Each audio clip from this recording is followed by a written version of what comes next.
Hola! Today we're going to talk about activities. ¿Qué hiciste el fin de semana pasado? El fin de semana pasado fui al centro comercial para comprar un regalo para mi madre porque fue su cumpleaños. Last weekend I went to the shopping centre to buy a present for my mother because it was her birthday. You could buy a present for someone else. Para comprar un regalo para mi amigo porque fue su cumpleaños.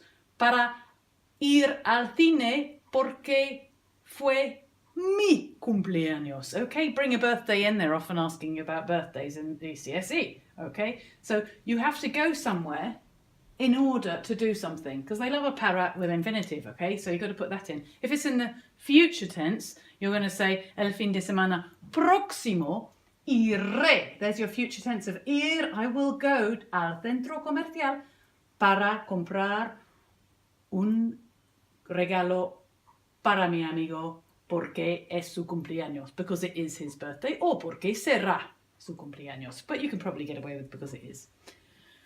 The next thing I want you to do, as soon as you've got to the place that you're going to, in this case, centro comercial, I want you to say al llegar, on arriving. Let's imagine that you went to the cinema to watch a film. Say that was your activity. Fui al cine para ver una película porque fue mi cumpleaños. Al llegar, compré caramelos.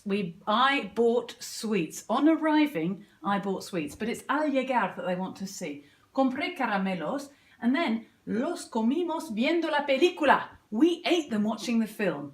We ate them. This is a preceding direct object pronoun. They want those, so they want to hear you use those, so please put one in. Al llegar compré caramelos y los comimos viendo la película. You could also buy tickets, entradas, which are tickets that you get into the cinema with, but you didn't eat those. You just have to buy some sweets as well that you ate watching the film. Okay, in the future tense, compraré caramelos y los comeremos. We will eat them watching the film. So there's your al llegar.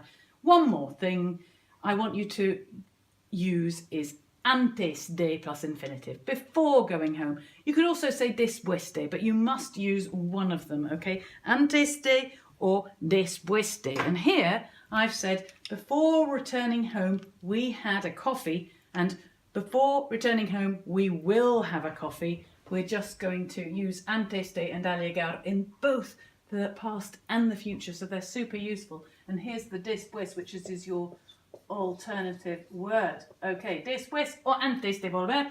Finally, I want you to use, examiners love modal verbs, and tener que, to have to, is a really, really impressive verb to use, especially if you use it in another tense. So rather than just tengo que, I have to, they love to see this. So in the past tense, why did you go home after having the coffee? Tuve que hacer mis deberes. Tuve que hacer mis deberes. And I will have to go home. Tendré que volver a casa porque tendré que hacer mis deberes. I will have to do my homework. So whether you're talking about an activity last weekend, next weekend, or something that you normally do, I want you to go somewhere. Para do something. I want on arriving, al llegar, what happened? And a little bit of extra here, we ate them. We will eat them.